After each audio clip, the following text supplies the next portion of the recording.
दोस्तों क्या आपको पता है कि आखिरकार ये साबूदाना बनता कैसे है? तो कई लोगों का मानना है कि साबूदाना सुअर की चर्बी से बनता है। तो कई लोगों का तो ये मानना है कि ये साबूदाना समुद्र से निकला हुआ मोती होता है। तो कुछ लोग कहते हैं कि ये चावल की तरह पेड़ में उगते हैं। आखिर क्या है साबूदाना का रहस्य? तो चलिए जानते हैं व्रत में खाए जाने वाले सबसे लोकप्रिय आइटम साबूदाना के बारे में।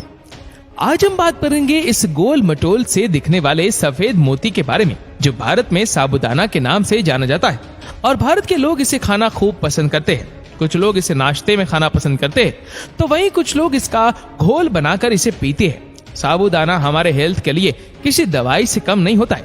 दोस्तों साबूदाना टैब्यूका यानी कि कसावा के पौधों के जड़ों से बनाया जाता है। ये कसावा शकरकंद के प्रजाति से आता है, इसीलिए ये बिल्कुल शकरकंद की ही तरह जमीन के अंदर जड़ों के द्वारा उगता है। तो यहाँ पर वर्कर्स इनको जड़ से काटकर अलग कर देते हैं और फिर इनको प्रोसेसिंग के लिए फैक्ट्री में लाया जाता है। इनके फलों को कसावा रूट कहा जाता है। अभी इन कसावा रूट्स में मिट्टी लगा हुआ है, इसीलिए सारे कसावा रूट्स को पानी से स्प्रे करके अच्छी तरह धो लिया जाता है। उसके बाद सारे कसावा के फलों को कन्वेयर के जरिए पीलिंग मशीन में डाल देते हैं। ये पीलिंग मशीन कसावा के फलों से छिलकों को निकाल देती है। निकालने के बाद फिर से इनको पानी से साफ किया जाता है, जिससे उन पर मौजूद थोड़ी मोड़ी गंदगी भी साफ हो जाती है। यहाँ पर सारे काम मशीनों द्वारा ही किया जाता है।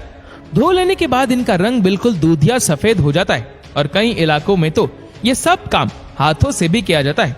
उसके बाद सारे छीले हुए कसावा रूट्स को एक ग्राइंडर मशीन में भेज देते, जहां इनको पीसा जाएगा।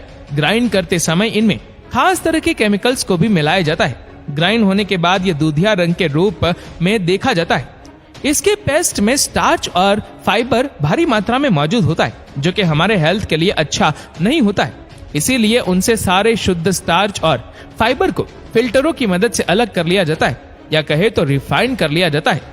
रिफाइन का प्रोसेस कंप्लीट होने के बाद अब उनमें जो पानी बचा हुआ होता है उसे नाली के द्वारा आप बाहर निकाल दिया जाता है। और वही दूसरी ओर फाइबर को अलग करने के बाद जो गूदा निकलता है उसे धूप में या फिर ओवन में तब तक सुखाया जाता है जब तक कि इनमें नमी की मात्रा घटकर 12% ना हो जाए।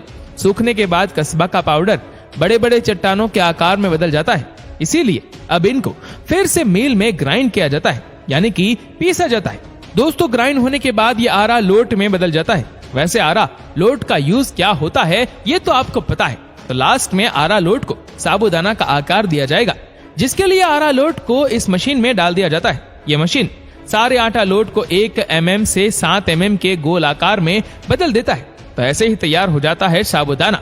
अब साबूदानों को अलग अलग क्वांटिटी के मुताबिक रंग बिरंगी पैकेट में पैक कर दिया जाता है, जिसके बाद ये मार्केट में जाने के लिए पूरी तरह से तैयार है।